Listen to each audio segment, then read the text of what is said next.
Views and opinions of any of the guests of After Hours AM are not necessarily the views and opinions of After Hours AM, its hosts, its staff, or any of its affiliates.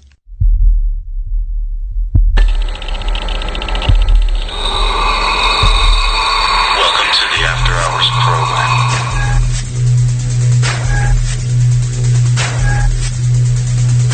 Are you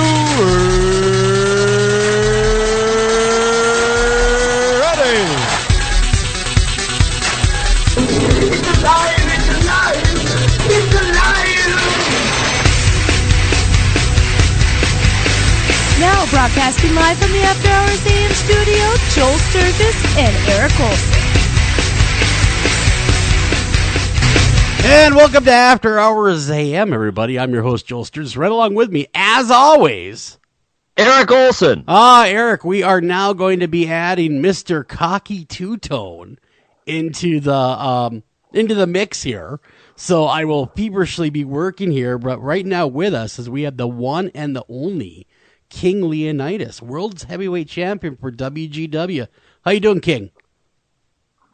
Greetings, subjects. Your king has arrived. Well, sounded like the voice of God. It really did. I mean, you know, I'm just honored to have you on, King.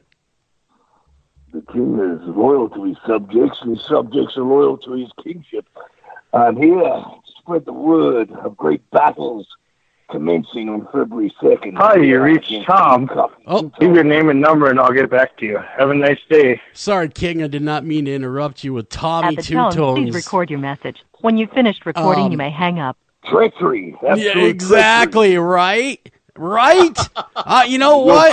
This guy... my blasphemy is beyond you. The effrontery of interrupting the king. Exactly. You know, leave it to Cocky Tommy, though. I mean, Hi, you reached Tom. Leave your name and number, and I'll get back to you. Have a nice day. Well, we are going to go ahead and get him into the show. But in the meantime, King, why don't you tell us a little bit about what's going to be happening February 2nd? I mean, you know, you're defending the title, right? Well, the king shall always defend his gold in front of everybody he shall attend. And I believe you two will be in attendance as well, too, to see the bloodshed and carnage from your king himself. I will be there. I will absolutely be there. In fact, I am going to be special guest ring announcer. Sir. Hi, hey, is this Cocky Tommy Two-Tone? Oh, infidel. I know, King, right? Hi, Tom. Cocky Tommy Two-Tone, Hey, everybody. We finally got everyone hooked up. And we're talking with, well, the guy that's way better than you are, Tom. Let's just be honest. That's King Leonidas. I mean, really, I don't even know why you're here, but King's here. I'm joking with you, Tom. He holds the WGW gold proud, but he's got a little surprise for him when it comes Saturday, February 2nd. Well, what's the surprise? I got a guy from Brazil. Oh. Chief Bosnia. Oh. I don't know. I saw the King last event, and I don't think he really has anything to worry about, personally. King Leonidas is, you know, the real deal. He's a fighting champion. I am a loyal subject to the King. Indeed you are. A legionnaire, as it's called. A Leonidas legionnaire. I've returned from battles from the east, where I've been thrashing the Thracians themselves, and you bring me a Brazilian. Cocky Tommy Two-Tone. You have no understanding of the wrath of your king and your champion, for I shall deal with him swiftly and quickly, and leave his head rolling there for you to pick up later on and dispose at your will. For you are naught but a peon, Cocky Two-Tone, and a Brazilian. Are you bringing me a monkey? Are you bringing me a zebra? What are you bringing me? For my royal zoo? Someone who shaves in the bikini area. That's a Brazilian. Is he a man without hair? It's a Brazilian. You said it. They shave in the bikini area. He's gonna. This opponent of mine will be smooth. Yes, Smooth exactly. and silky, Cocky Two-Tone. Yes, I've dealt with many opponents that have been smooth and silky before. That enables my blade to shave even closer as I bring my axe to the ring and deal with him and shave him my own way. Yes, the king does it the kingly way, as only a Forthwith. Leonidas shall do.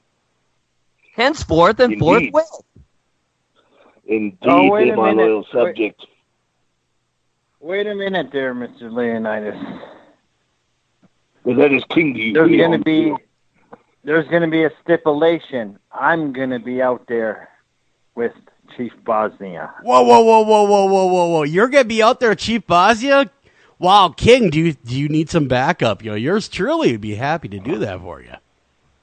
My loyal subjects and my Leonidas legionnaires will always be at my side, and I have much gratitude for you to join me as my left-hand man there, my champion, as we do battle with these peons. I'll be there. And I'll be there, man. You need me? I'll be there, King. the king shall summon Yes. you. Indeed, we shall stand head high, swords high, and do battle with this Brazilian shaved people and a cocky Tommy Two-Tone, or whatever that is itself as well. He's going to... My question to pose, of course, as a king shall do, as it is my realm, is, are you too shaved, Cocky Two-Tone? And if not, I will shave you at the end of the match as well. In the Brazilian manner. Indeed. Yeah. And of Well, course, we're going to... we'll shave you in the Greek way, because you are a Greek man. Good point. Mr. Leonidas, you have to forget, you may hold the WGW title now, but come Saturday, February 2nd in Hibbing, just think. Come what you idle threats again coming You to won't have family it. and faced off many a time before. And again, I shall hold the title high, as I've done every match, every battle, and every arena across the nation. And you prefer to bring me a shaved Brazilian monkey and pose a threat to me by standing ringside yourself. Indeed, my legionnaires and I will have a night off with some several ales and enjoy some festivities afterwards with the bar wenches and decide what we're going to do with you later on, child. We will speak to you later on when you are freshly shaven. Are we done, Cocky Two-Tone?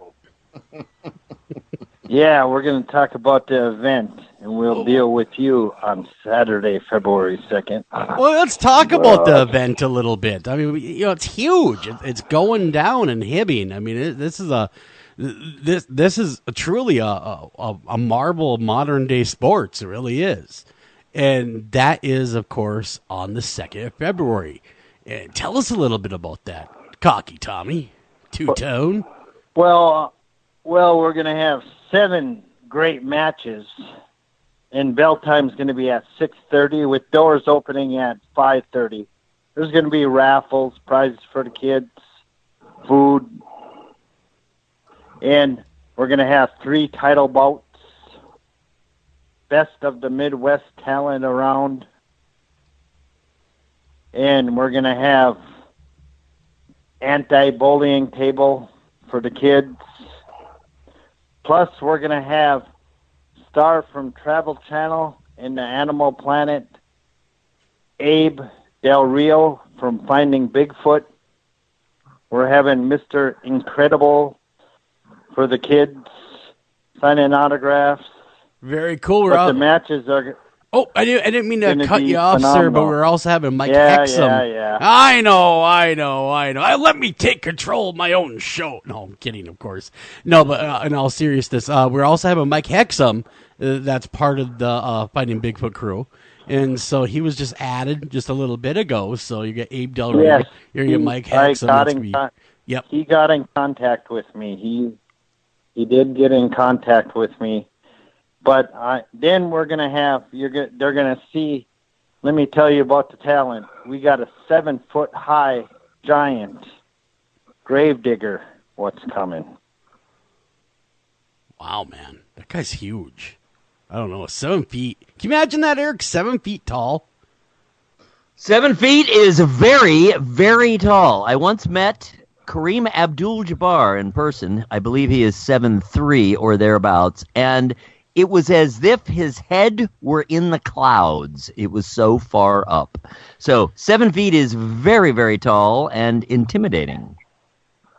Yes, is Mr. Leonidas still with us? Yes, he is. He is going to be with Your us the king whole is sitting hour. here lavishly. Incredibly so. Is he- As I sit here, and I have a question to pose. Your Majesty requires an answer for the reasoning behind we have a Bigfoot and a shaved Brazilian. Are they coming as a pair?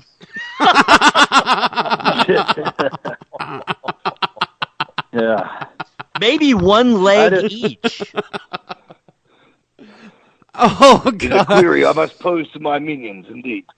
I am betrayed by what sort of that animal that may be, or a human, or what you shall bring to this show. I'm very enthralled, cocky Tommy Two-Tone, indeed. Oh, Mr. Leonidas, you never seem to surprise me. If there As- if there indeed is a Bigfoot king, we're going to shear him and make you a cape. We're going to. Indeed, the king would love a Bigfoot cloak. Yes, with a nice scalp of Tommy Two-Tones to finish it off as well there, like a little feather boa, indeed.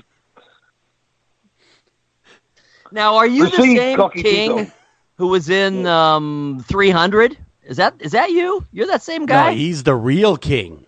Oh, Leonidas. I meant, who was You may think he's the real who was king. represented in that film, not obviously the real thing. Indeed, child, indeed. It was simply a replica of myself, and of course a smaller version and less handsome. Needless to say. So he thinks. Without query, of course, yes. Well, explain the show there, Cocky Two-Tone, as they're baited in. Okay. Then we're going to get by with some of the talent. We got a guy from Mother Russia coming in, the Mad Russian. Why He's going to be wrestling Big Ox. That'd be a hell of a match. A real good match. Yes. So we have a Russian and an ox. Is that correct, Cocky Tommy Two-Tone? And a mad Russian, Is there such though. thing as it's an insane Russian? No? One might seek some medical help from one of my clerics for that. And you have a little ox. Is that what you're saying as well, too? A little ox? Yeah, this guy down the road you might run into, Mr. Leonidas. That The king has no fear of any ox or slightly insane Russians. But bring it on. What else do you have? Oh, we got coming in Pretty Boy Hertz. He's going to be going for the WGW Intercontinental title. Man, that's another great match. Who is he going up against for that match?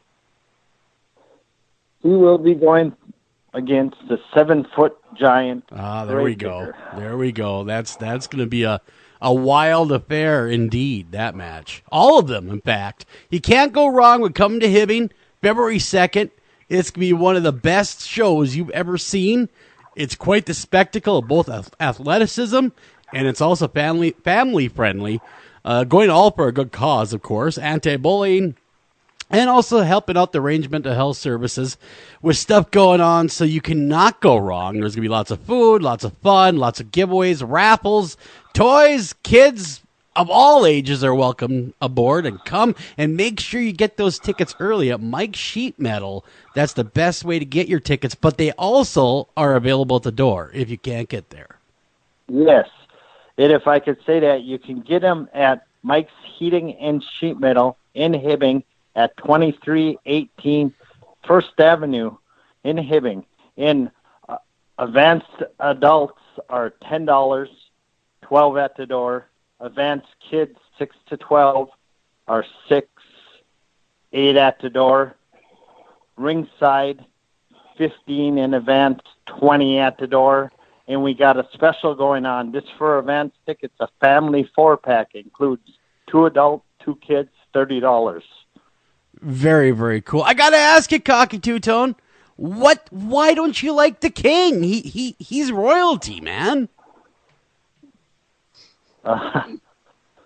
I've been everywhere, and he's, I give him a chance to hold the gold. He's for good, of good of all people.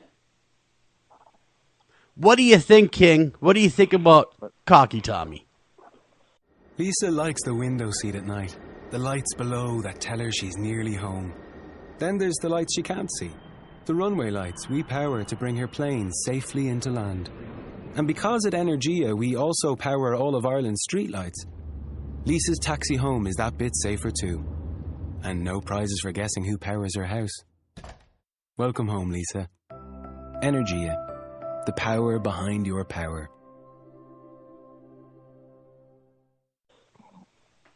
Well, quite, my dear sovereign, loyal subject. The king can only say one word for that man himself, and we refer to him as a serf. Yes, and no, Cocky Two-Tone has got nothing to do with oceans. Google that one.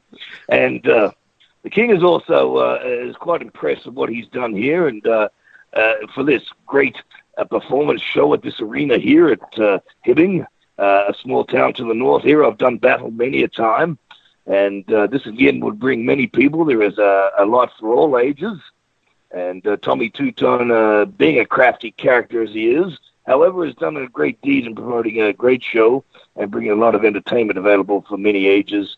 And of course, your main headliner, the king here, of course, will make his presence felt there for everyone, and will bring a much applauded the battle skills that you'll see there in the ring here in the main event against a shaved Brazilian Bigfoot.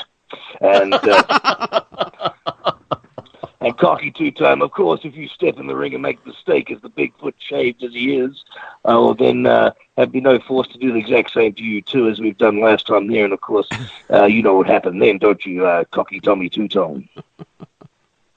You know, King, as what you just said, I respect you for what you said a little. But, and you are the champion. But this thing, it's 8 days away. That's Saturday, February 2nd. Range Mental Health, Governor Rudy Perpage Building. Doors open at 5:30, bell time 6:30. That you might as well just polish that belt up wherever you're at now. Polish it up, get it ready to give to Chief Bosnia. Idle threats there, Cocky Tommy Two-Tone. I'm sure my loyal subjects here at the radio station would indeed disagree with what you have to say, and having quite a chuckle on their side about your ineptness, about what you really think is going to happen here. Indeed, the king will walk away superior, victorious, and with the head of your shaved Brazilian there on my shoulder and my gold around my waist, and continuing on my battles to the north and the east and the west. And again, you'll call me later on, Cocky Tommy Two-Tone, and apologize profusely and ask for your king to return again. Is that correct? Yeah, there's always a question. Silence. You know, I don't know, and I'm just gonna say this off the top of my head, King. And Cocky, you may not agree with this at all, and let me know if you don't. But don't you think if you were to defeat the shaved Bigfoot from Brazil, that Cocky Tommy Two-Tone should actually bow to you after the victory? Indeed. Never happened. A legionnaire talking the words of a king of royalty. Thou shalt be knelt, Cocky Tommy Two-Tone. Otherwise I shall behead thee. So you shall kneel and not only kiss thy royal boots, you shall apologize to your king in front of the thousands and thousands of legionnaires that will turn up there to worship the king and watch you be defeated yet again. Do we have a deal, Cocky Tommy Two-Tone? Witness here. You just turn the other way, and you'll see. Someone will be the supplicant. I'm going to be very choice on words. I'm very unspoken right now. That's exactly right. See. You know lots of words, don't you? You're very smart with a lot of words. I think I've heard that somewhere before. I know all the words. You know all the good just words, best words. And if you don't know the words, you'll get somebody who knows the words. Is that correct, Tommy Two-Tone? Yes. Yes. Well, why don't you guys go ahead and tell our audience about WGW? because maybe someone's just tuning in going, well, what's this WGW? Tommy, I mean, it's a wonderful charity you guys do, but why don't we tell people about Wrestling Gone Wild? Yeah, WGW started in 2008. WGW Wrestling Gone Wild. When I've been into wrestling, way before that, I ran another promotion, RPW, Range Pro Wrestling. I got back into it, and we got into the VFW in Hibbing, where they were really good. We ran pretty regular there. And we had the presence of the King and other great Midwest talents.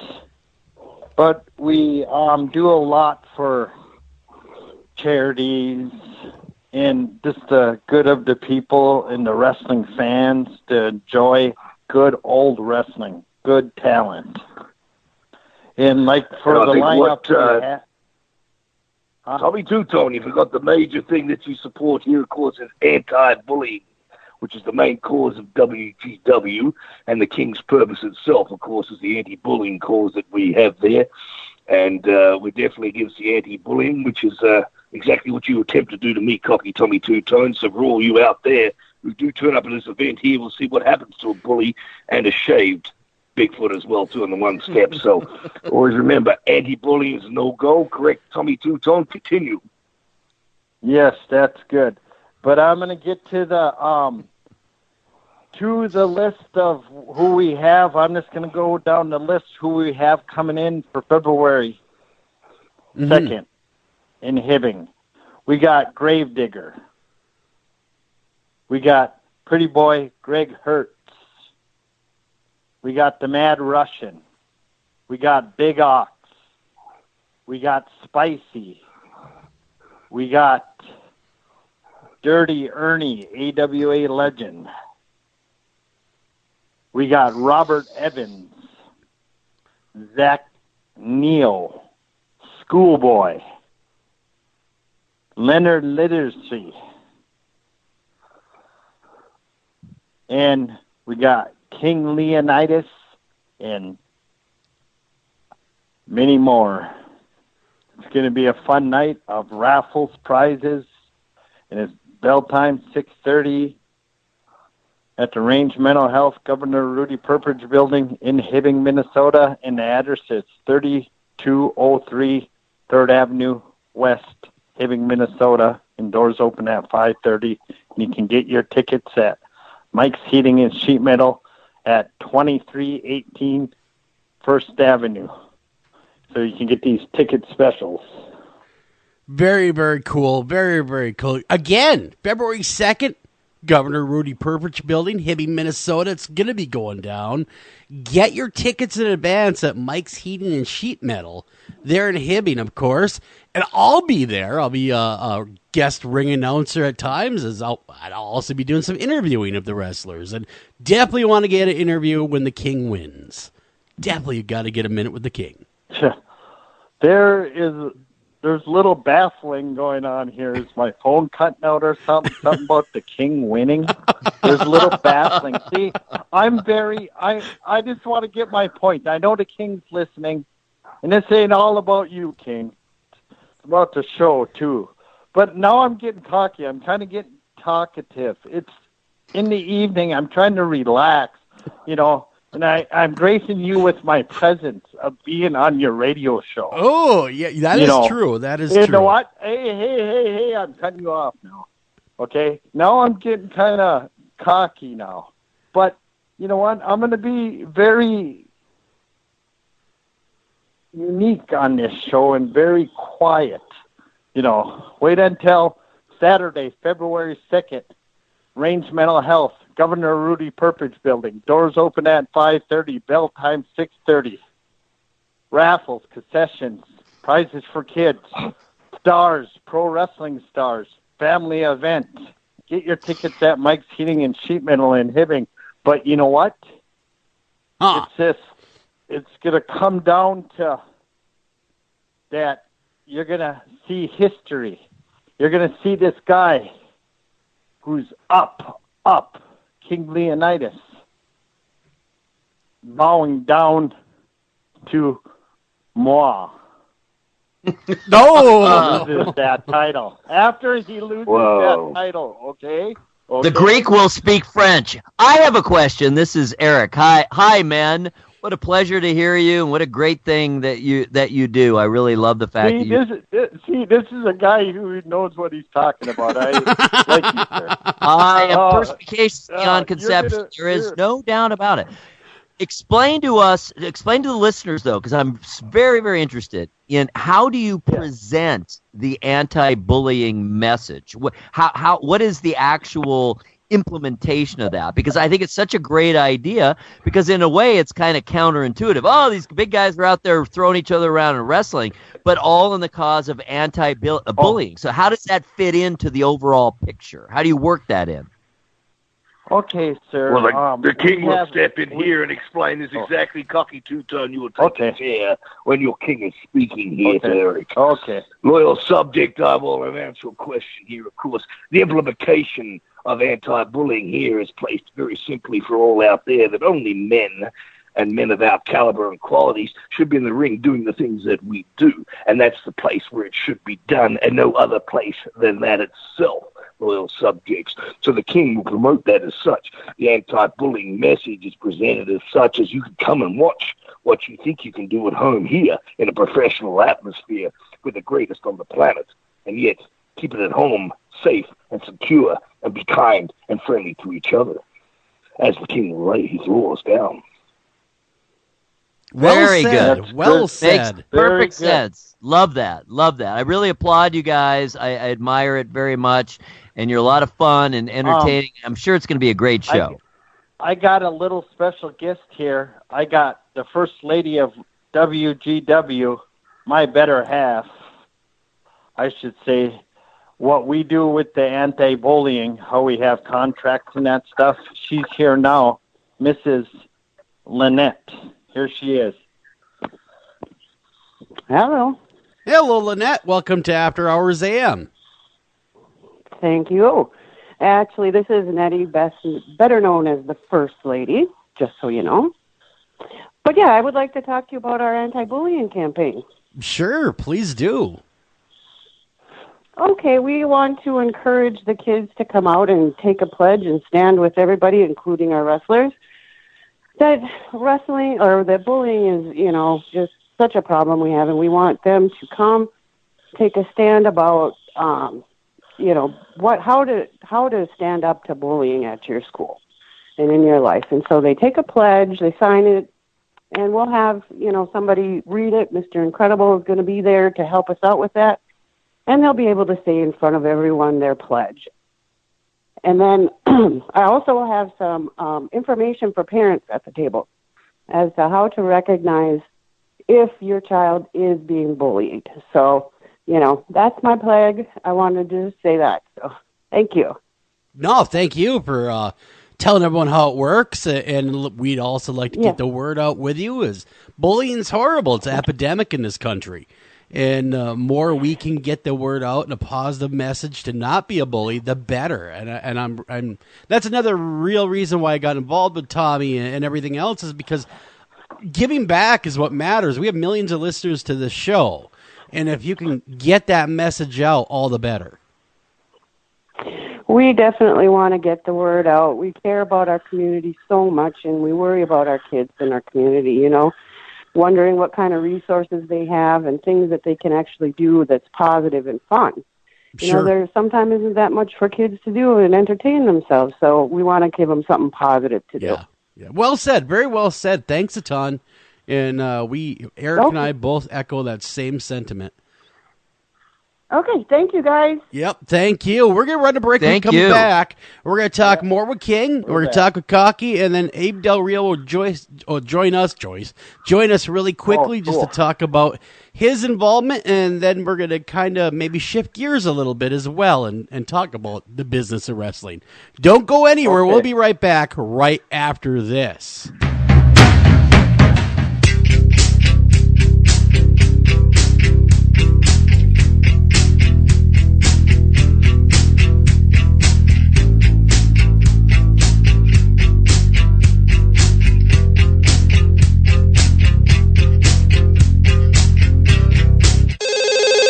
Ranger Station, Ranger speaking. Yeah, hi. I'd like to report a bear sighting. Location. My backyard. Oh, your backyard. Try telling a bear that. I did, and this bear talked back. Talking bear, that's rich. No, wait, it was Smokey Bear. Smokey. Why didn't you say so? I did say so. Continue. I was burning yard waste. No, boy. He told me to burn legally and responsibly, and to remember that if it's too hot to touch, it's too hot to leave. And as always, he's right. You know, 9 out of 10 wildfires are caused by humans. That means 9 out of 10 wildfires can be prevented. Yeah, I know that now. Thanks to me. Actually, thanks to Smokey. As usual, the talking bear gets all the credit. Get your Smokey on. Always burn responsibly and contact your local fire department for open burning regulations. Because 9 out of 10 wildfires can be prevented. Brought to you by Smokey Bear, the U.S. Forest Service, your state forester, and the Ad Council. Learn more at smokeybear.com. Only you can prevent wildfires. Northern Tool and Equipment. I got a rather serious problem over here. All right, what are we looking at? Cranky mother-in-law asleep on the couch in the man cave. Dear God. It gets worse. That's impossible. She's passed out on the remote. I stand corrected. What do I do? Okay, I want you to grab a Torrin Big Red hydraulic bottle jack. Okay. Now you wedge that bad boy in under your mother-in-law and crank her up skyward. It's working. And got the remote. Great. Now grab that Torrin Big Red 2-ton folding shop crane and put that woman on wheels. And away we go. There's no problem a little horsepower can't solve. Northern Tool and Equipment.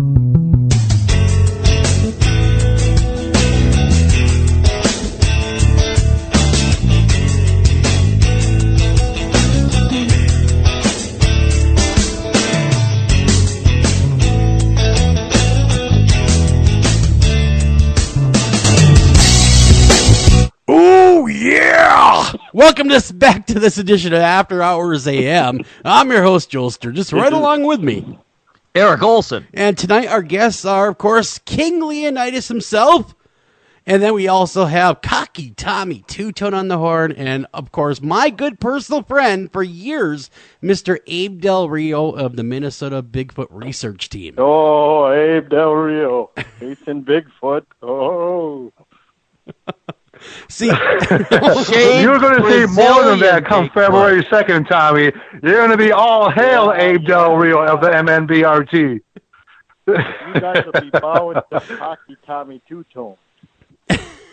Oh, my gosh. You know what, Tommy? Here's the thing. I've been doing Bigfoot field research and investigations for a long, long time, going on 19 years as an MNBRT, and I've seen guys your size in the woods cry. I'm not scared of you. Well, he is protected by the state Brazilian, however. Well, really? And you know, the thing is, what we call the Bigfoot in Brazil is the Mapinguari. So bring on the Mapinguari. I like that. Mapinguari. That's you know. We'll be mopping him up with his guari on the floor. No. Do you happen to have another Do we have another what? Bigfoot? Brazilian? Bigfoot coming out? Mike Hexum will be joining. So first off, I want to say, just really want to thank you guys for the opportunity in joining and inviting us up to come up February 2nd with WGW. You know, you guys are doing a great thing. No, thank you. It's a privilege being asked to do so. You know, with anti-bullying going on, it's something that affects a lot of families, and it just draws kids away, and they become introverts instead of extroverts, and stop doing outdoor activities. Instead, they're sitting at home on computers and on their video games when kids need to be out riding dirt bikes, fishing, enjoying the great outdoors, and looking for Bigfoot. That's how I see it. And if we can get the message across and help you guys get the message across that bullying is not okay. Kids need to be having good, positive role models. Adults, such as you guys, you know, bashing each other's heads in. No, I'm just kidding. That was a pun. And never become a radio not host. Just that. Tell them the kids, don't become a radio host. You better look out. February 2nd. You better look out. You know, and to tell somebody. Don't be afraid. Tell somebody that this is going on. Don't hold it in, because that's when depression comes in. When depression comes in, you know, a byproduct of depression. I think we all know, we all are aware of it, is suicide. And that's the last thing any family should go through. Yep. Is something to that Yes, extreme. sir. So definitely, we Yes, know we sir. want to hop on that bandwagon with you guys. Make anti-bullying well aware that it's not okay and it needs to be smudged out and body slammed. Exactly. Yes. I have heard that in northern Minnesota, bullies are fed to Bigfoot. Some are. You know, we don't really want to make that too open yet. Don't tell anyone that. But that's for the bad kids. Exactly. Abe, really quickly, you're going to be there in attendance, of course, February 2nd for the WGW, all for the Glory event at the Governor Rudy Perpich building in Hibbing. And you're going to be there. People can meet you. They can get autographed with you. They can take pictures of you. You can talk about Bigfoot with you. And it'll be just a really good time. Mike Hexum will also be with you. He was the other guy on the show Finding Bigfoot with you. So, I mean, that's kind of cool. Both of you guys local celebrities. So thanks a ton for coming in and coming aboard with this. Yeah, you know, it's going to be a great time. It's going to, absolutely, Tommy. It's going to be a pleasure meeting you. King, stop on by. I hope we have a shirt big enough to put on you. You can represent Minnesota Bigfoot Research Team. We're going to have a table. We're going to be selling some shirts. Come on by, say hi, talk squash with us. It's going to be for a great cause and a great event. And we hope a lot of people just join and have a great family time. Exactly. Abe, thanks a ton for coming on. And we will be seeing you and talking with you February 2nd. And let me know in the meantime if you need anything, sir. Absolutely. Thank you again for letting me come on. Just real quick. Hi, guys. You have a great night. God bless. Good night. And squash on. Thank you, sir. All right. Bye now, Abe. Thank you. So, I heard we might have another guest coming on with us in a few minutes. Who's that? Who would be coming on? Johnny Parks. Oh, no, Johnny Parks. I remember Johnny Parks. Really? Johnny? Yes. Johnny, are you there? What I got to say, yeah, go ahead. Johnny was like a mentor to me. You know, very Midwest, from the Midwest of wrestling, been in the WWE, been all over the world, from Australia, the man from down under. Very, very great honor to meet him and be in matches with him, and he's very good. Well, there's a couple announcements I have to make really quickly before I talk to Johnny. Number one, King Leonidas has left the building. I was told to say that he has left the building. Oh, so he should. The King is gone. The building after. And he has left the building, and Johnny Parks has come in his stead to talk with us. Johnny. G'day, hello, Brian here. G'day. Hey, Johnny. You know, one thing I want to... I'm out in the outback right now. Can you hear me, mate? I can hear you. I can. And watch out for that crocodile. Yeah, there's a crocodile to your left. Be careful of that guy. I'm in no real danger right now, fellas, but I'm going to watch out for a couple of stingrays. I'm doing a bit of swimming in the pond here. Well, you be safe while we talk to you, and don't get eaten by a crocodile till after the show. After that, you can get eaten, but until then, we just kind of need to talk to you for a little bit. But seriously, I didn't think it'd be like that. Well, I thought that about you, old Yankees. Well, it's just one of them deals. Blood sells on radio, so I mean, if you're to get eaten while we're talking to you, I guess that might be a good thing. I don't know. We did talk. You're gonna get some ratings. That's exactly it. You know, it's all controversy creates cash. You know what I mean? So there we are. We're all about that. I learned that from me buddy Steve Irwin. Yeah. I know what you're talking about. You also learned stingrays like to bite, but that's a whole nother story. Well, Paul Hogan taught me that too. That's the problem with that. But anyway, we're talking about some great old wrestling here, I hear.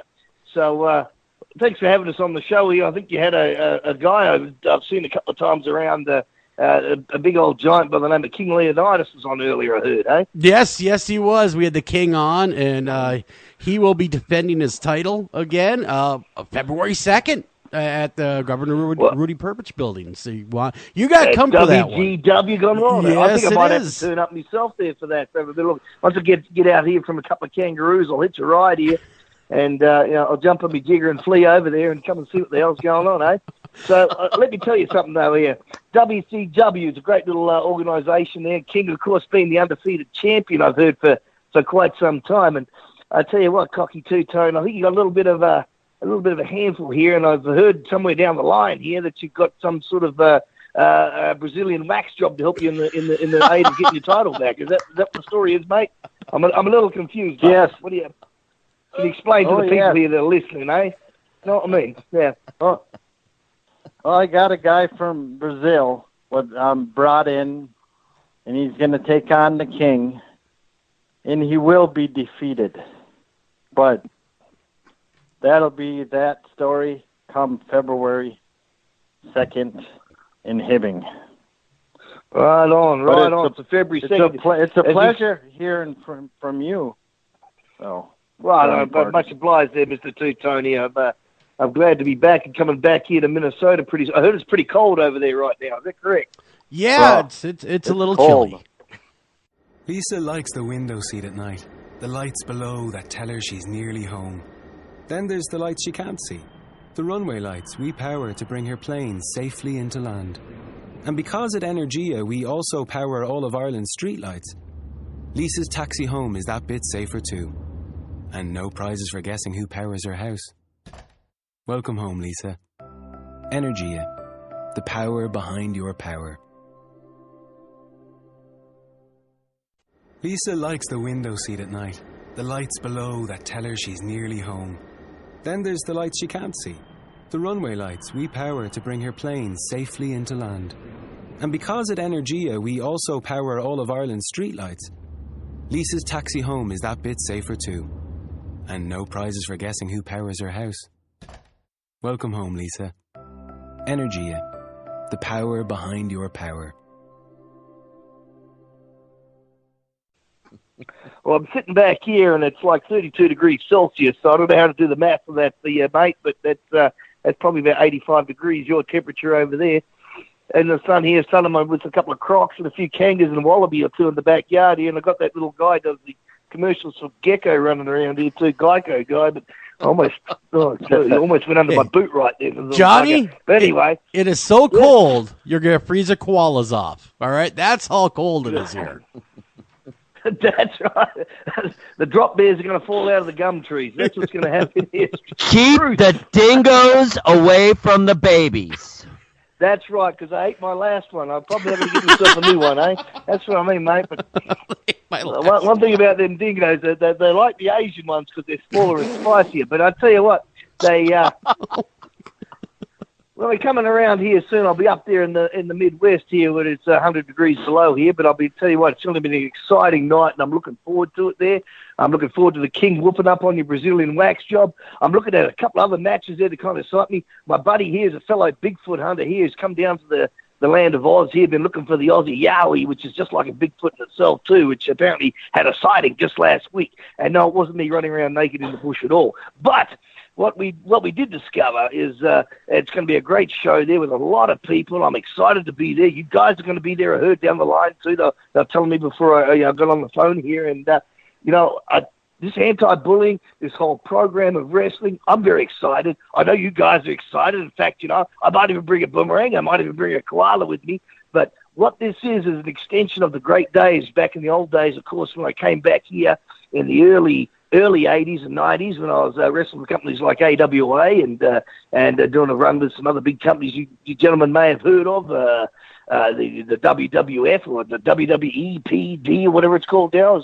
What is it called? Yep. WWE, that's correct. Yep. And of course did a succession of some years with that company there, and another one called WCW at the time there, and TNA was another one. I enjoyed a lot of time up here in the Midwest, and some friendly folk. And love some good wrestling up here. That's what I really like about that. Down in Aussie, of course, we box some kangaroos, and I can come up here and wrestle with some Brazilian wax jobs. And I'm excited. I think that's a great thing for most people. I agree. I can't wait to watch it happen and go down February 2nd. was a mouthful that down really under. was. That really was. And that's the thing. We're really looking forward to this event and Cocky Tommy Two-Tone over there. He is bringing he is bringing it. I mean, he's a legitimate threat to the king. He's bringing the Brazilian warrior, and it will be something else. You're not going to want to miss that match for sure. You want to sit in, you want to stay, you want to get all the get something to drink, sit back, relax. Lots of prizes, lots of raffling going on, lots of wrestling going on, and a lot of fun. And that's really what it's about. Midwinter bikini shaving. Yes. Don't leave that That's out. right, mate. Yeah. I'm excited just for that. That's my whole main event for me, of course. But you can't go wrong here. I'm going to tell the listeners out there right now, there is something to behold of what's going on in the independent wrestling here in the state of Minnesota. And I'm hearing it all the way over here to in Australia right now. Is something very special what's going on. You're going to see a couple of gargantuans on that card. A guy by the name of Ox, 300-plus pounds at 6'3". I mean, this is a monster. There's a 7'2" gravedigger. I don't know if anybody's seen that, but that's for us. That's like me standing on 3 cans of beans down here in Aussie. It's something incredible to see. And of course, the king. Can I say more about the king, gentlemen? Let me tell you about please the king. do so. 270 pounds of rock-solid beef there coming into the ring with the Brazilian guy who's apparently he's not too short, not too sloppy himself. That's what I've heard down the line, gentlemen. It could be a rumor. I might have got the lie from Tommy Two-Tone, but I'll tell you what, people are going to be excited. There's going to be matches that you won't see the caliber anywhere else in the upper Midwest, especially up in Hibbing there. Wrestling comes through town a couple of times a year, and this is the time to grab on it. I bet you it's going to be cold as a kangaroo's butt out there in the outside there, the minus degrees that you have up there. And I'll be inside in my little Joey pouch trying to keep warm. But it's a great excuse to come inside and come and watch some quality wrestling for your listeners out there. And to tell you what, come around to me and I'll sign a couple of boomerangs for you as well too, and hang out with the Yowie guys. And I'm excited to meet new people and come up and say hello and say g'day. And I'll be there with the bells on with all you gentlemen as well too. And I can't wait to get on that plane and come over there. By the way, of course, it's a 35-hour flight, so I'm going to be a little late. You guys okay with that? 35-hour flight. Wow. What, are you going to go the wrong way around the earth? Well, I should have taken that left at Albuquerque, but you know how it goes down here. We're down under. We do everything back to front. You know about our toilet bowls when we flush them, don't you? It goes the other way. And they go the wrong way. Yeah, so what is that? It does. It's always the trouble. I drive on the wrong side of the bloody road. What's up with that, I ask? You know? I don't know. I just keep right, man. Just keep turning right. Yeah, that's what you do. You come back where you start. I love it. It's good Aussie. That's like, what you call a boomerang that doesn't come back. What's that? A stick. Anyway, it's the problem we have with these things here. And moving right along, I'll bring a couple in with me and see if they do come around the right way, because we're on the down under, we're on the right side up here in Minnesota. And tonight I'm going to bring a big couple of jackets, maybe a couple of sheep. That might be the option here, fellas. And I'll tuck them under there. It's Paul Hogan told me one day, he says, always bring a spare sheep in your back pocket. Well, yeah. That'd be one good thing to have Johnny Parks come up. Be one good thing. Well, sheep, more creatures to shave. Well, yeah. We can make some mittens out of this one. We need Johnny there. That way when King Leonidas defeats I guess it's a Sasquatch from Brazil, we need someone that is experienced at shearing, you see. I think you two are being delusional now. Well, we started throwing wrestlers in a blender, and then we want to see what happens. It's all about the entertainment factor here, of course. No, but in all seriousness, Cocky Tommy Two-Tone, the wrestler is very talented. He's no slouch. I know we're joking a little bit, but he is a very talented, has worked really hard to get where he is. Yes, he has. He's been all over the world, all over the Midwest, in many kinds of matches. He's old school, very gentleman, straight out, and very honored to have him. Yeah, I'm also looking forward to meeting the man myself. Making me blush here, I think, Tommy Two-Tone. Crikey. I I'm mean, getting a little sunstroke here all the way down to Aussie. I just want to say, Wrestling Gone Wild, Saturday, February 2nd, 2019, at the Range Mental Health Governor Rudy Perpich Building. Doors open at 5:30, bell time 6:30. 7 great matches. There's going to be pro wrestling stars, people from TV, prizes for kids, raffles, and we're going to really, what we do, the anti-bullying, what leads to suicide, leads to depression. But be a buddy, not a bully. Exactly. That's what they should say. Be a buddy, not a bully. Very important message. That is dead serious. We totally agree with that. That's no right. jokes Being to a be mate made. is great. That's right. Being a mate is great. That's right. No time for bullying down here and down under either. So we don't tolerate it down here. We're not going to tolerate it up there. I tell you what, being a mate is great. And I like what you got there, Tommy Two-Tone. There's going to be a lot of good people Thank you, there sir. and a lot of showing there. I'm appreciative of that. And I think you're doing a fantastic thing. So I've got to give you congratulations, my dear friend, for doing a great job and promoting sir. such a great cause. And Thank you, mate. everybody out there listening, please turn up there and support this great cause. Yeah, there's nothing like it. Bullying is not an acceptable thing, and we need to get to the root of it. As the First Lady that was on earlier, I heard, apparently was spreading the word about the greatness of this. Please, come and take your pledges, kids, and come and see me. I'll tell you how we do it Aussie style. I won't tell your parents how we do it Aussie style, but I'll show you how we do it Aussie style anyway. And guess what? We're going to have a whole heap of fun there, and I'll be really excited. And how many days away is it, Tommy Two-Tone? Well, it's 8 days away. There we go. 8 days away. That's away. all we got. Which is a week and how many days, Tommy Two-Tone? Talk to me, Tommy. All right. Besides being a Beatles song, it's a Beatles song. There we go. Thank you very much. 1 week and 1 day. 1 day a week. WGW is going to be rocking Hibbing, Minnesota. Oh my! Okay. It has been a lot of fun having both you guys on the air, and it's going to be a heck of a lot of fun. I'll be in attendance as well for all the listeners that want to come down meet me if you so choose to do. But really, it's all about the talent, the guys that are getting in the ring and giving this positive message out there to the kids about anti-bullying. I mean, really. Yeah, be a buddy, not a bully. And that's a great slogan because that's what we need in this world is more buddies and less bullies. So if you guys want to come on down, meet me, but more importantly, meet the King and Tommy Two-Tone. We'll throw that. And meet the First Lady of Wrestling. Yep, and meet the First Lady of Wrestling. So much fun to be had that you are going to have that smile surgically removed after the end of the night. Meet other pro wrestling superstars. It's gonna be quite the good time. Again, February 2nd.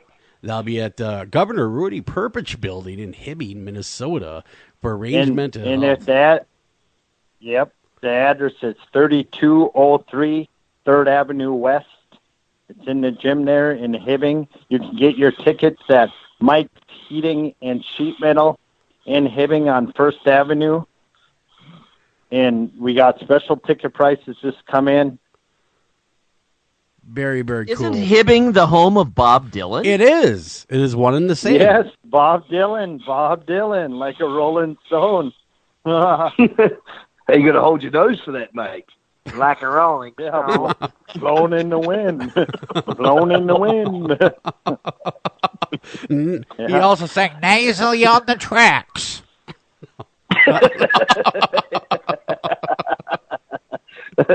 Well, guys, will Bob be in attendance? Yeah. No. I'll make a couple of calls and see if we got a couple of minutes stroke. He might turn up yet. We never know. You never know who's going to be there. If Johnny might as well invite him. Just invite him. It's wrestling gone He's on my wild. speed dial. It's wrestling gone wild, guys. You don't know what's going to happen. It's wrestling gone wild. We do good for people. You don't know who's going to be there. Elvis might show up. Bigfoot.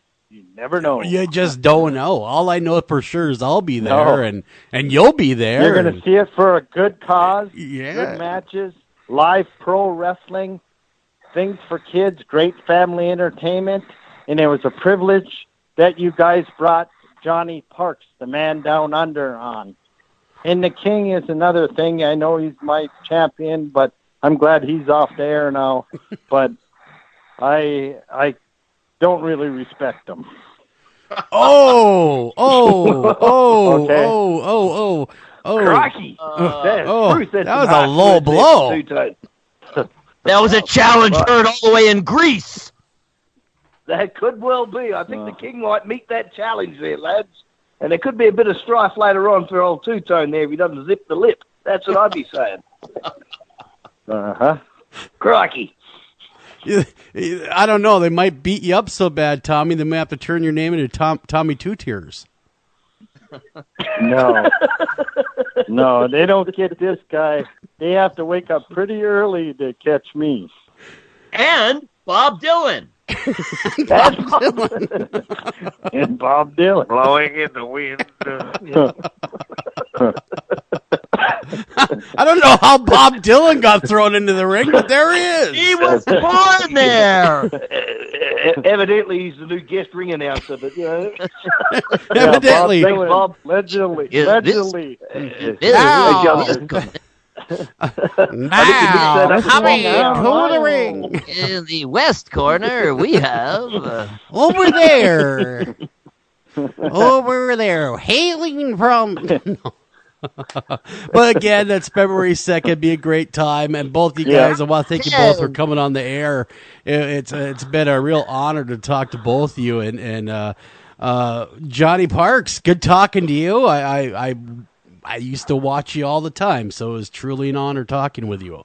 And King Leonidas, the pleasure's all mine. And the King Leonidas, he will, in my opinion, and I'm going to go on a limb here. I think he's going to retain the gold, but you just never know. That's like blowing in the wind. Well, yeah, he's got a tough competitor though. It's gonna be a battle for the ages. Everybody must get stoned. Yeah, but just remember, Wrestling Gone Wild, February 2nd. And you guys are Minnesota. you guys are available on Facebook. So if anyone's looking for it right now, there will be a website forthcoming, by the way, for WGW, and we're going to make sure that happens as well. We're going to work with our people to get that going.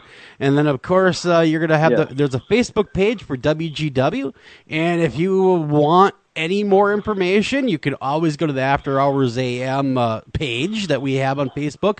And, of course, there will be a write-up on America's Most Haunted webpage. So all that information will be there for everybody to check out, and make sure you get your tickets. But they also, if for some reason you do not get your tickets early, you need to hurry up, get there early to the arena to buy your tickets, because there is a cap, right, Tommy? We can only have so many people there. There is a cap in the building, and it's going to be full. And there's the tickets are first come, first serve, so we ain't really, and tickets are selling pretty good, and it's a cap. It's a elementary school gym, and they only can hold so many. We're going to stuff them in like sardines, though, mate. We're going to need WD-40 and a shoehorn. The fire department loves to hear that. Yeah. Stoned. No, it's going to be a good time, though. That's all I'm saying. It's going to be a good time. Let's have a good time with it. We're Wrestling Gone Wild. We like to joke around. We goof around. Should I do it for you guys? Should I do that ever? Here we go. I used to do monster truck rallies. Once in a while, I'll do this on the air. Eric knows what I'm going to do. Saturday. Come on down to WGW Wrestling at the Governor Rudy Perpich Building, Hibbing, Minnesota. You're going to buy the whole seat, but you'll only need the edge. Bravo, chap. Very Bravo, good, sir. bravo. Bravo. Oh yes, that's the old I like monster that. truck days. You can sublet the rest of your seat. You can to the small, small little people. Yes. The kids. They need To the wax Brazilians. Well, why do we call them little people is my question. I don't know. I don't The know. most politically correct word is worse than the slang name for it. I kind of don't understand that. I never got that one either. Diminutive small individuals. That's all. You know why? Yes. Because the little person bully said it was going to be that way. I There blame the Oompa Loompas. They were the Don't trust orange people. They started. Remember, be a buddy, be a bully. That's right. Well, we got to get out of here, guys. Again, I'd like to thank both Johnny Parks and Cocky Tommy Two-Tone for coming on the air for it again. It's February 2nd at the Governor Rudy Perpich Building. Get your tickets in advance at Mike's Heating and Sheet Metal. And this is an event you're not going to want to miss. If you've never been to a wrestling show, you've always wanted to go, this is your chance to go, and this is one of the best out there. So make sure you come on down. Come early, get your tickets.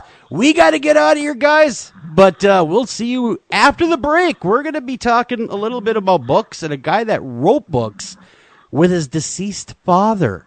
Be right back right after this. Thank you, guys.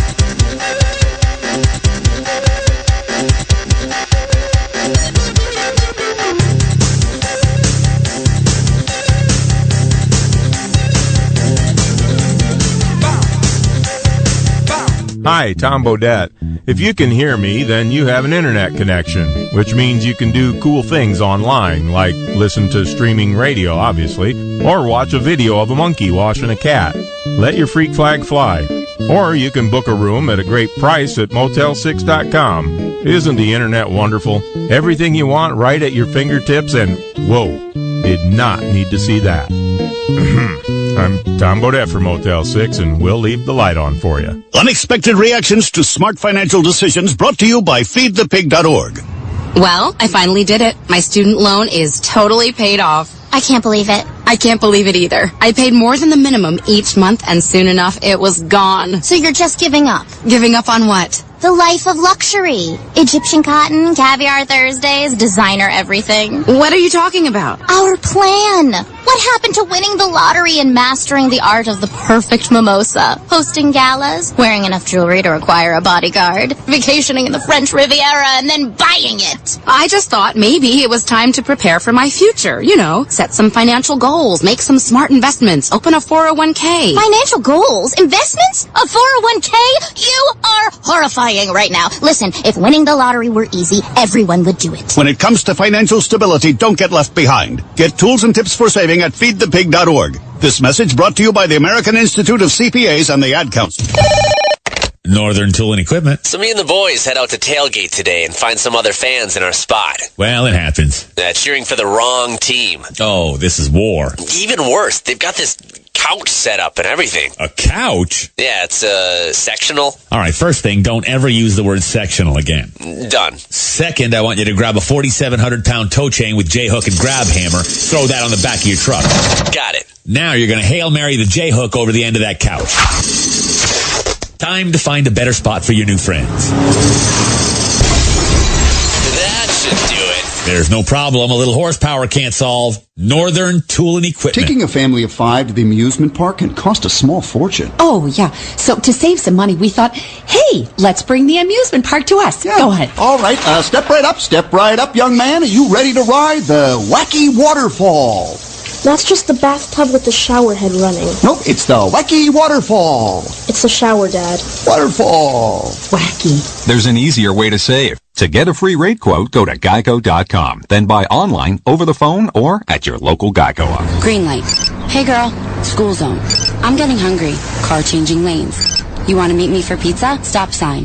Intersection clear. Yeah, street. Pizza sounds good. Ballin Street? Girlin Street! It's hard to concentrate on two things at once, like texting and driving. Stop the text, stop the wrecks. How will you stop texting and driving? Tell us at stoptextstoprex.org. Brought to you by the National Highway Traffic Safety Administration and the Ad Council.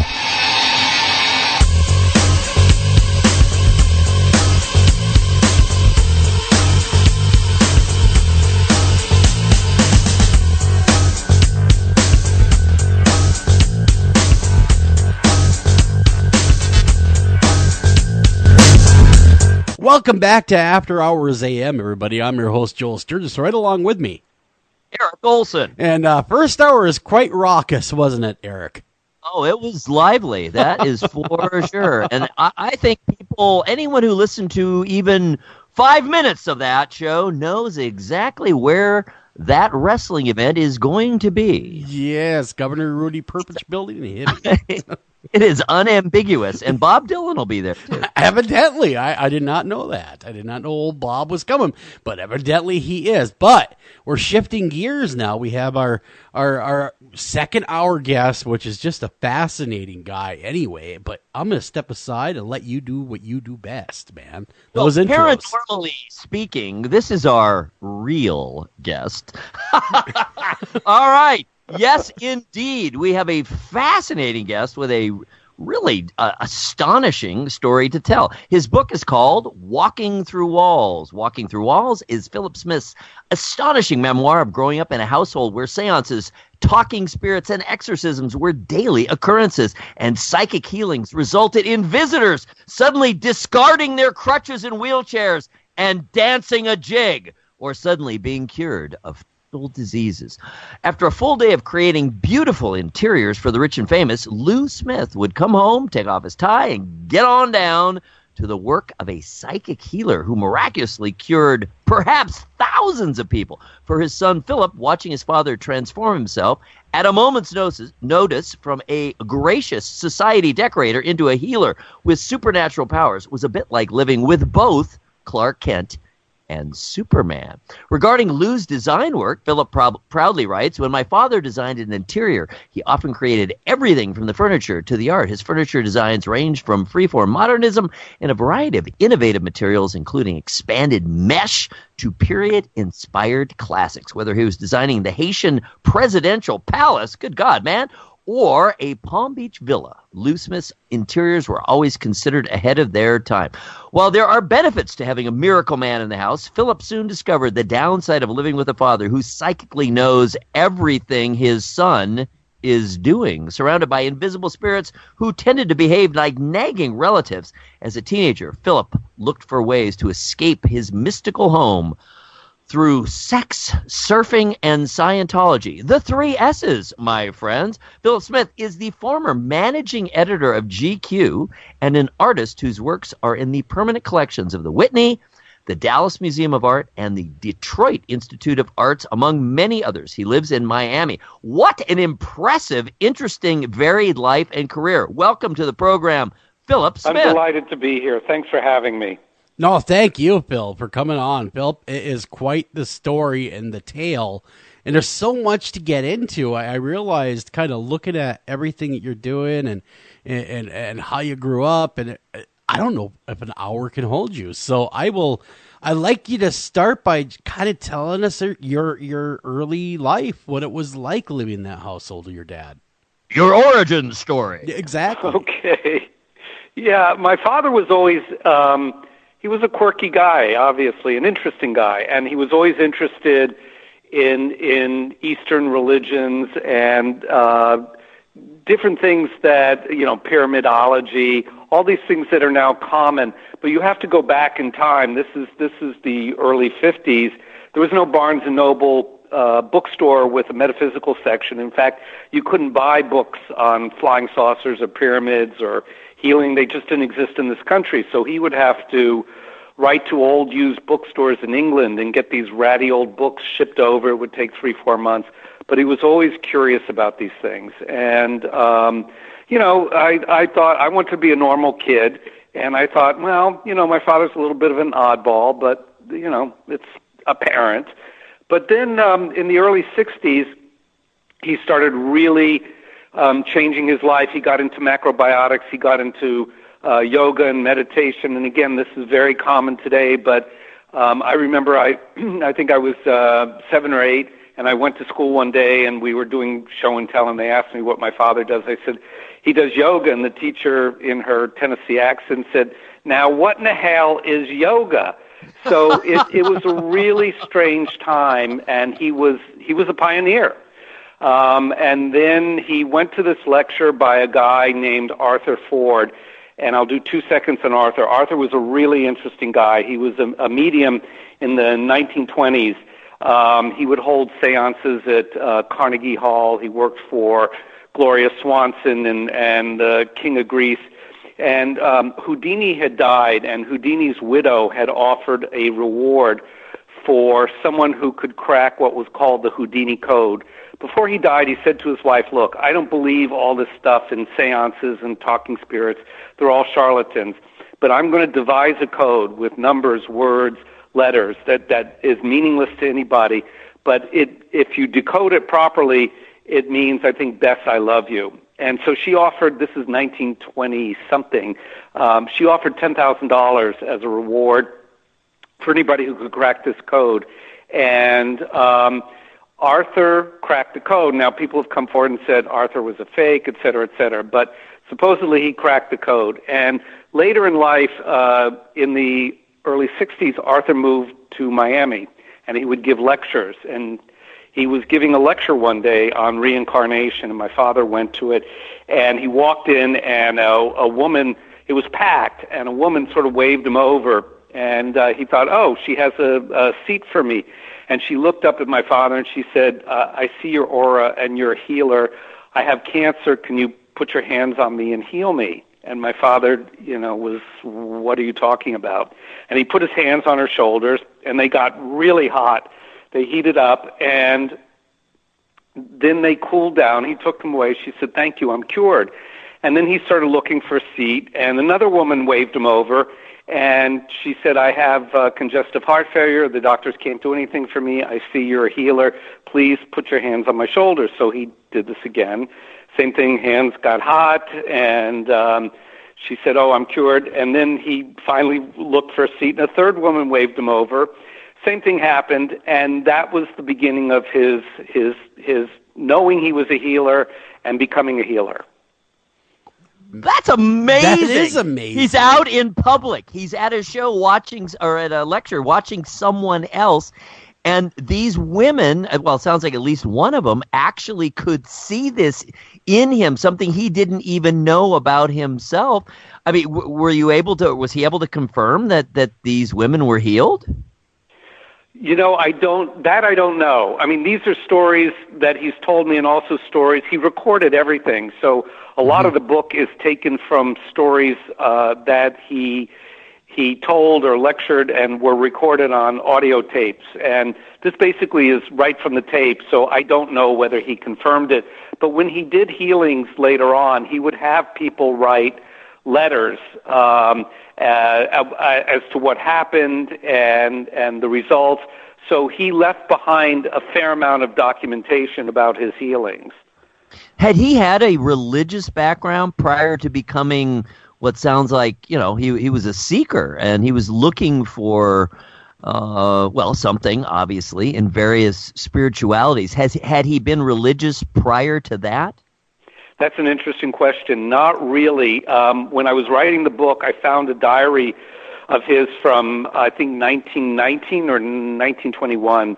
And in it, my father was recording his dreams. He would write down his dreams every morning when he got up. And they were far-out dreams, space aliens coming to talk to him, all sorts of things. Mm-hmm. But in one page, it said, I had a dream last night about a train wreck in the desert, and children were screaming, and I saw fire. And then you turn the page in the diary, and I guess my father is, he's about 18 years old, 19 years old at the time. You turn the page in the diary, and he says, I went downstairs, got the newspaper, and the front page story is about a train wreck in the Nevada desert, and 13 children were killed because the train exploded and there was a fire. So very early on, as a late teenager, he was having premonitions and sort of psychic dreams. So there was always something there in his life, but it wasn't really until his 60s that it began to really manifest. Mm-hmm. Interesting. So it came later in life. And what were you kind of skeptical though as a kid watching this? Were you like, Dad, come on, or were you a believer right away? Both, and I think like any kid, your parents sort of annoy you, and you're skeptical. Like if they tell you put a sweater on, no, Mom, I don't need a sweater. It's not that cold out. You're going to catch cold. No, I'm not. So it's part of being a child. So yeah, I was skeptical, but on the other hand, there was such a divide between the home life and my school life. What was normal out there, I knew I couldn't really talk about what my father did because they'd probably just beat me up or they'd call the police. And so what happened at home stayed at home. And I would watch things, and my father, without pressuring me, he would engage me and encourage me to be part of it. He'd give me books or he'd give me lessons, or he'd say, there's a story in the book very early on. He had gone away to an ashram and studied with a yogi master. I think I was about 10 years old at the time. And, this sort of thing just didn't happen. And when he came home, Lisa likes the window seat at night. The lights below that tell her she's nearly home. Then there's the lights she can't see. The runway lights we power to bring her planes safely into land. And because at Energia we also power all of Ireland's streetlights, Lisa's taxi home is that bit safer too.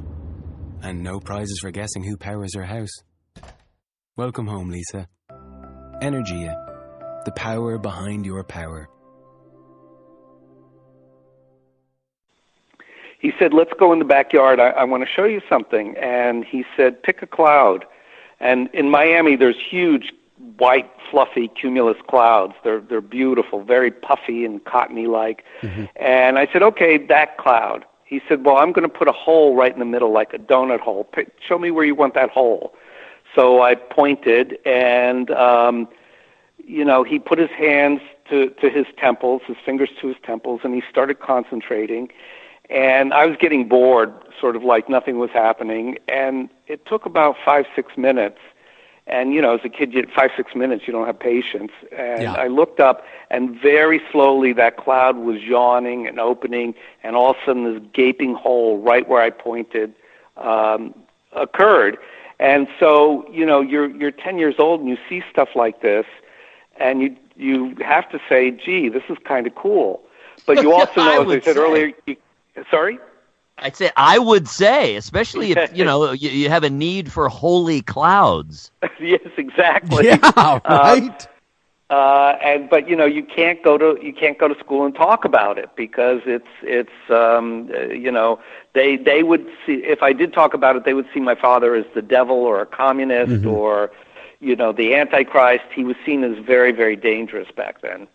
Interesting. I mean, now today, we've come a long way in how open we are to things like that. Yes. But yeah, you're absolutely right. Back then, there was a bit of a fear going on with all that stuff. And there were times he would get arrested for practicing medicine without a license, even though he never touched anybody, he never gave them anything. It was just all done psychically, but people would flip out over what he had done. And that he was able to not only heal, but he could diagnose accurately.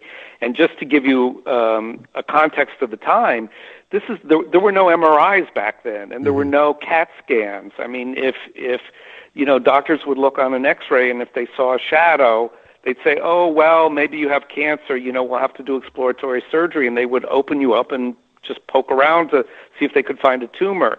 Yet my father he didn't even have to be in the same room with the person. He could diagnose where that tumor was, what kind of tumor it was, how many centimeters that tumor was.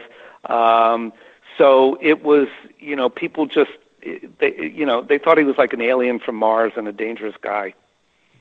Yeah, and yet he's doing so much good. Yes. Really helping people, healing people, and you must have witnessed also some strange things. Yeah, we'd love to hear some tales. Yeah. Of what I mean. That's the meat of it, of course. But I mean, we'd love to hear some of the things that what you can tell observed. us. Yeah, what you could tell us without going too far into the book, because we want people to buy Walking Through Walls. That's your book, your newest book, and it is a wonderful, wonderful read, and I recommend everyone pick it up. And it's quite the tale, let me tell you.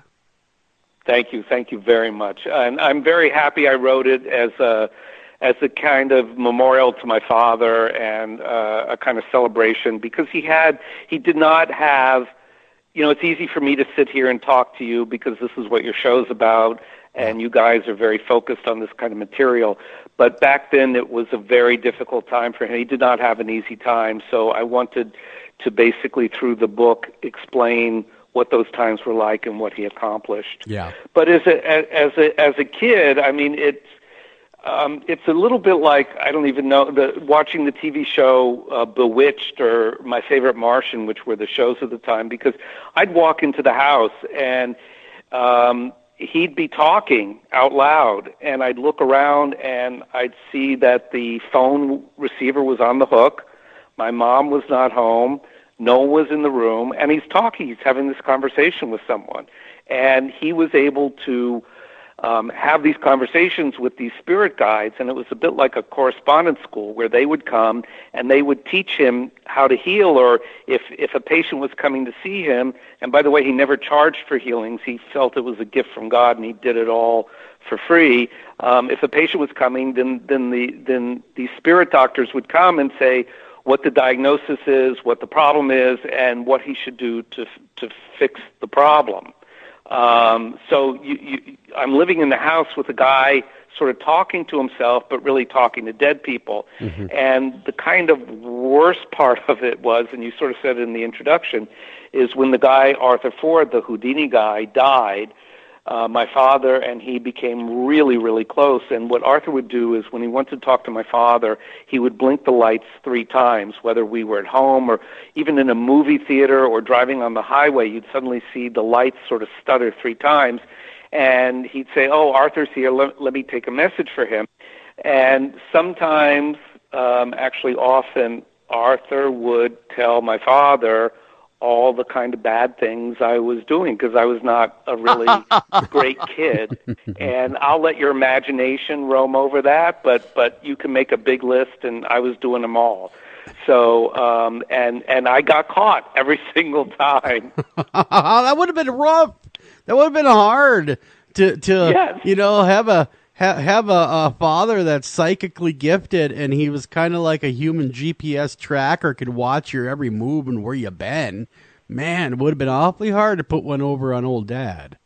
Did you have siblings, or was all the attention on you? Yeah, I was the lucky only child. Oh, you poor man. You poor man. Even better. But talking about GPS, I'll tell you another story. I haven't told this in a really long time, but when I was, I think, 17, about to turn 18, I went with my girlfriend at the time. We went off to Europe, and I left an itinerary for my father. And back then, there were no cell phones. You didn't call home, and frankly, if you wanted to write your parents, you would drop it off at the American Express office in Paris or Rome, and then you'd wait 3 weeks for an answer back. So I left the itinerary, and it turns out we were going to go to Paris on our first stop. We flew to Luxembourg. And my girlfriend spoke Spanish, and she said, "You know what? Why don't we go to Spain first, since I speak Spanish, and let's get settled." So we went to Madrid, and we went to a little, cheap $3 a night hotel, and we had dinner, and I came home, and I was so sick. I had fever, I was delusional, I was hallucinating, and they went and they got a doctor, and the doctor said to my girlfriend, he says, "I'm sorry, there's nothing I can do." He says, "I don't know if he's going to make it to the morning." And so she was up all night crying and putting wet towels on my forehead.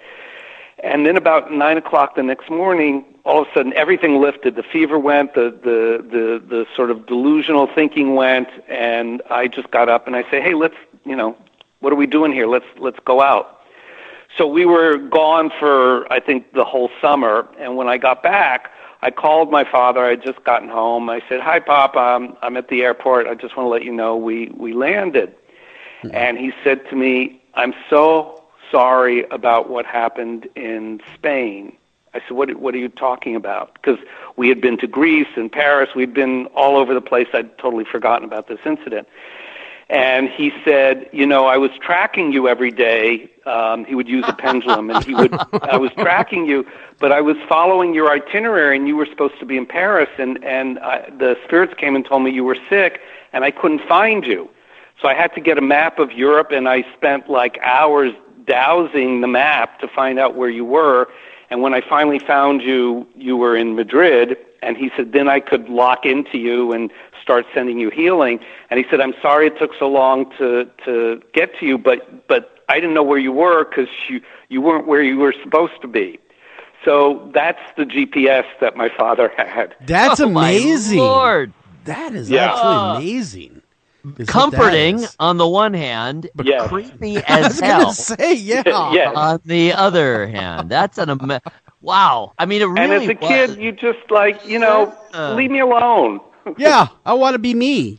I could have died, and you saved me, and thank you for that. But I mean, come on, Dad. Yeah, you got it. It's exactly that. And yet now you realize in retrospect how incredibly fortunate I was to have a father like that. Oh, absolutely. What did your friends think of all this? Most of them didn't know. As I said, I kept a big separation because I just knew this did not play well. I mean, don't forget, also in Miami in the 60s is still the Deep South. It's segregated.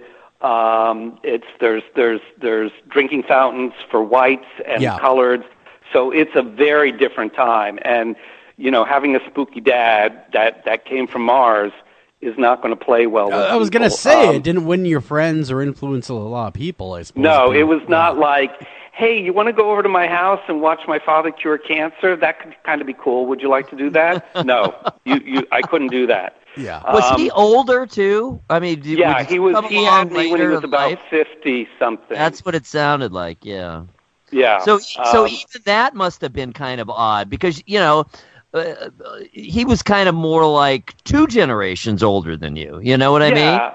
It was. I felt like I had a grandfather rather than a father. Yeah. And you look around and every kid had like a 35-year-old dad who was out throwing balls and stuff, and my father's 50-something. Well, by the time he's now 60-something. So it was everything about it was weird, but wonderful. Yeah. Yeah. I was going to say, it might have been strange, but looking back at it, you really have a real fond memory of your father. Absolutely. You have a lot of love for him. And writing this book, do you feel in a lot of ways that he assisted with writing this book? Yeah, there's a lot he did to help. And the interesting thing is, when I finished it, it took several years because my father left behind about 5,000 pages, what he called spirit dictation, and he would get up every morning at 4:00 and with his pendulum, and he would sit down and he would start writing. He would take dictation from the spirits. And so, and as I said, he also tape recorded his healings and his lectures. So it took me years to sort of go through all this material because I wanted to be accurate, because I knew people wouldn't believe the book. So I wanted to make sure everything was verified. In fact, just before we went to publication, I went into the Simon & Schuster, to the publisher, and I brought a box of stuff, and I said, pick a page in the book, page 79, page 144, and I'll show you where that information came from. So I brought all the documentation with me. But so I'm packing up. I mean, my whole house became an archive of his paperwork and his tapes, and the book is now with the publisher. I'm packing it up, and all of a sudden I find this box of papers that I didn't see. I didn't know was there. And I thought, oh boy, this is going to have something I missed, and I'm not going to be able to put it in the book. So I start looking through these messages, and the last message was like 1971 in this box, and it says to my father, we need you to get all your papers in order and organize everything, because Philip is going to write a book on you about your work, and it needs to be organized for him. So this was like 30 years before I started writing the book. Oh my goodness! Oh wow! Yeah, I was just entering college when this message came, and then the next day I find a box of cassette tapes that I also did not see, and I opened them, and they were blank. There was no label on them, and I thought, well, he just never used these. I'm going to throw them out, because he labeled everything, the date. And I thought, well, you know what? When I'm in the car, let me just listen to a couple, make sure they're blank.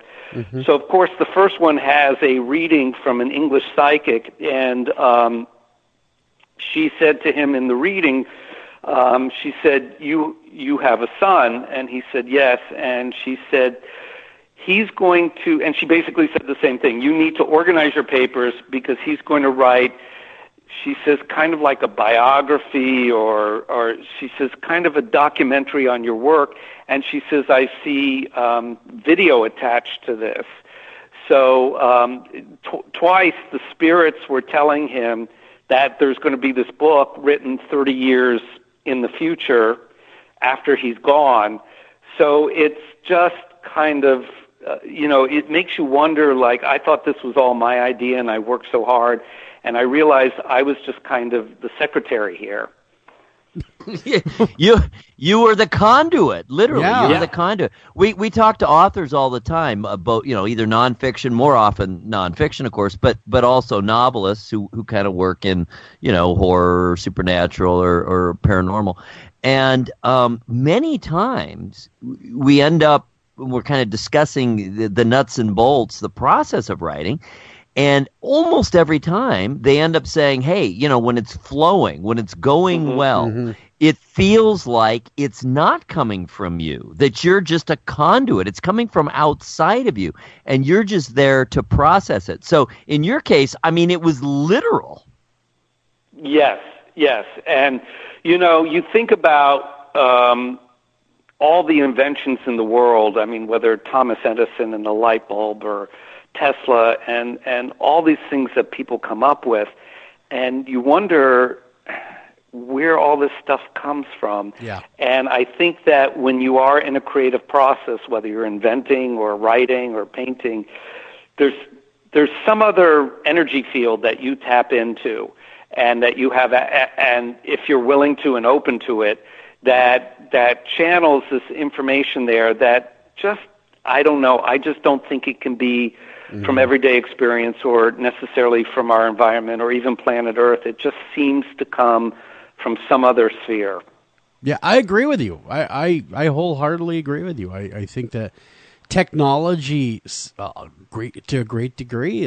Great thinkers like Edison, where do they get that from? It has to come almost otherworldly. It really is a lot of influence there that makes me scratch my head. We got to run a break. We come back, we're going to talk more with Philip Smith about his great book, Walking Through Walls. And let me tell you, it's going to get better and better as we go. A lot more ground to cover. Don't go anywhere. We'll be right back right after this.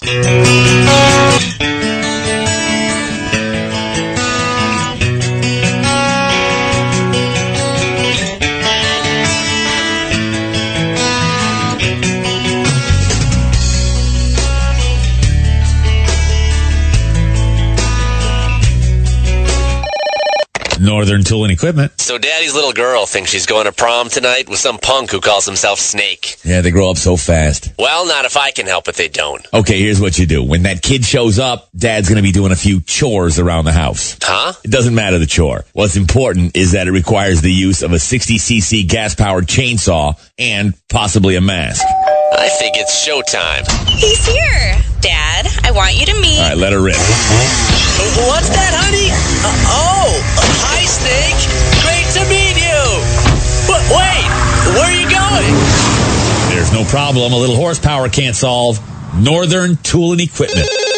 Ranger Station, Ranger speaking. Yeah, hi. I'd like to report a bear sighting. Location. My backyard. Oh, your backyard. Try telling a bear that. I did, and this bear talked back. Talking bear, that's rich. No, wait, it was Smokey Bear. Smokey? Why didn't you say so? I did say so. Continue. I was burning yard waste. No, boy. He told me to burn legally and responsibly, and to remember that if it's too hot to touch, it's too hot to leave. And as always, he's right. You know, 9 out of 10 wildfires are caused by humans. That means 9 out of 10 wildfires can be prevented.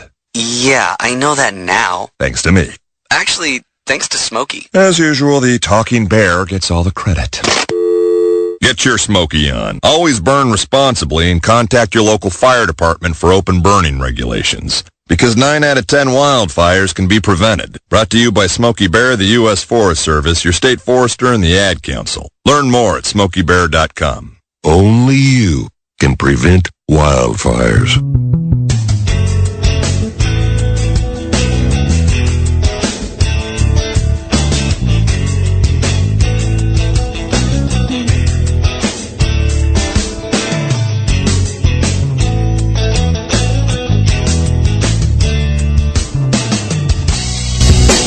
And welcome back to After Hours AM. I am your host, Joel Sturgis, right along with me, Eric Olson. And tonight we're talking with Philip Smith, and he wrote the great book about his dad, who was a psychic healer and just psychic all around, just amazing Superman-type guy walking through walls. And what a journey. We've already talked about that. First half hour just flew right by. A lot of information there. And really, we are over the break. We kind of were talking about each other's fathers. And, you know, Eric, you said it best. I'm going to let you open that up because you were the one that brought it up, man. Yeah, well, I was just wondering, you know, how long ago Philip had lost his father. So why don't we start there? Yeah, he passed away under mysterious circumstances in 1981. So it's a while. And as I was saying during the break, I always felt his presence. And a couple years ago, someone introduced me to an amazing medium called Patricia Michelle.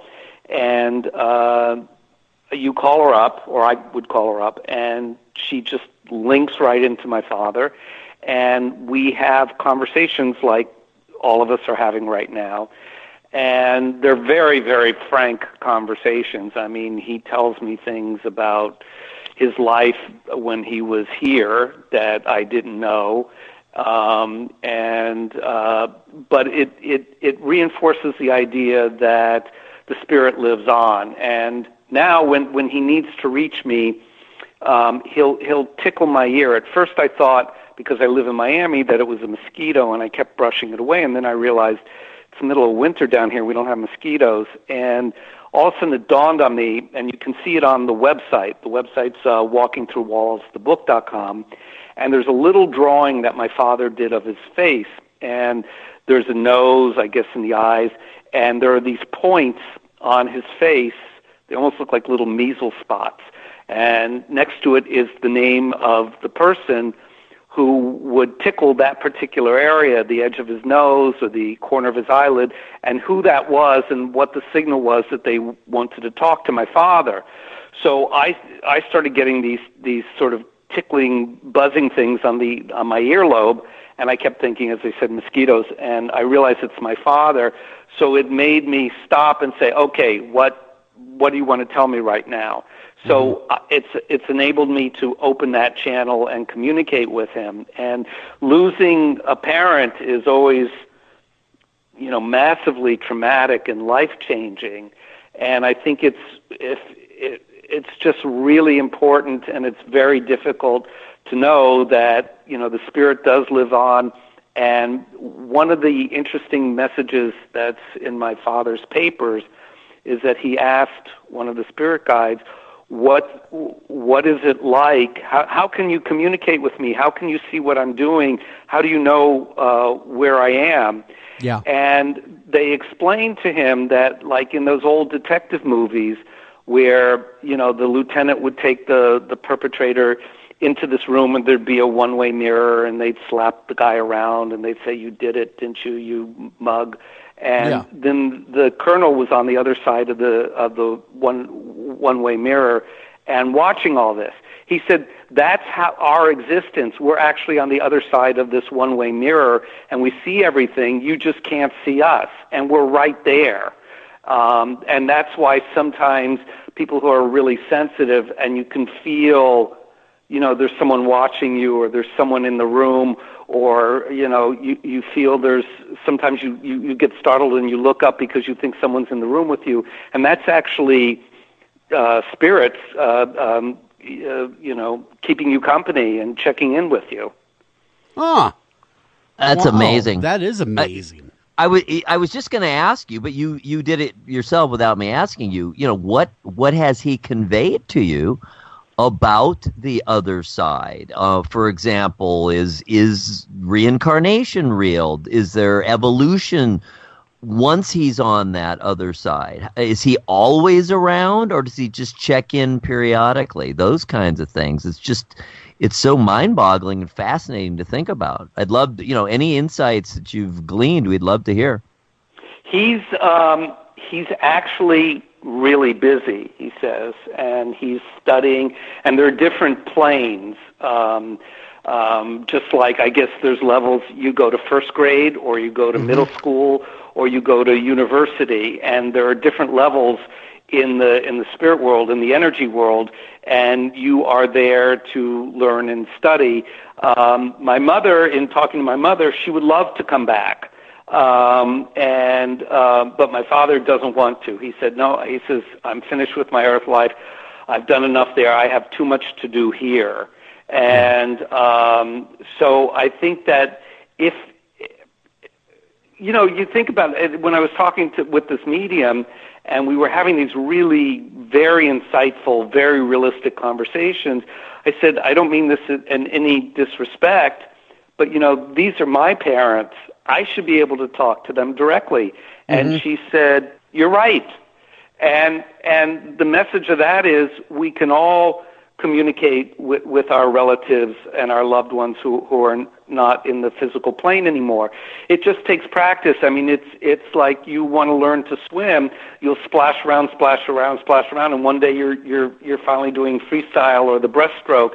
It's a skill. It's a muscle that needs to be developed like any of our other muscles. But because it's invisible, it's very hard for us to maybe take it seriously or to be consistent with it. But it is something you can develop. Do you have any psychic ability, do you believe, on your own? Are you in tune with the other side, do you think? Yeah, it's my father in these communications says, I taught you everything. I sat down with you. He says, you have my DNA. You have all of this. But I think that I, very early on, made a decision when I would watch the harassment that he would get, either from the police or from people making fun of him. And I thought, that's not really something I want to get involved in. But, in certain instances, there was a guy here the other day with his family, and I guess he had back pain. He'd been on medication. He said, I hate to ask you this, but do you think maybe you could give me a little buzz or something?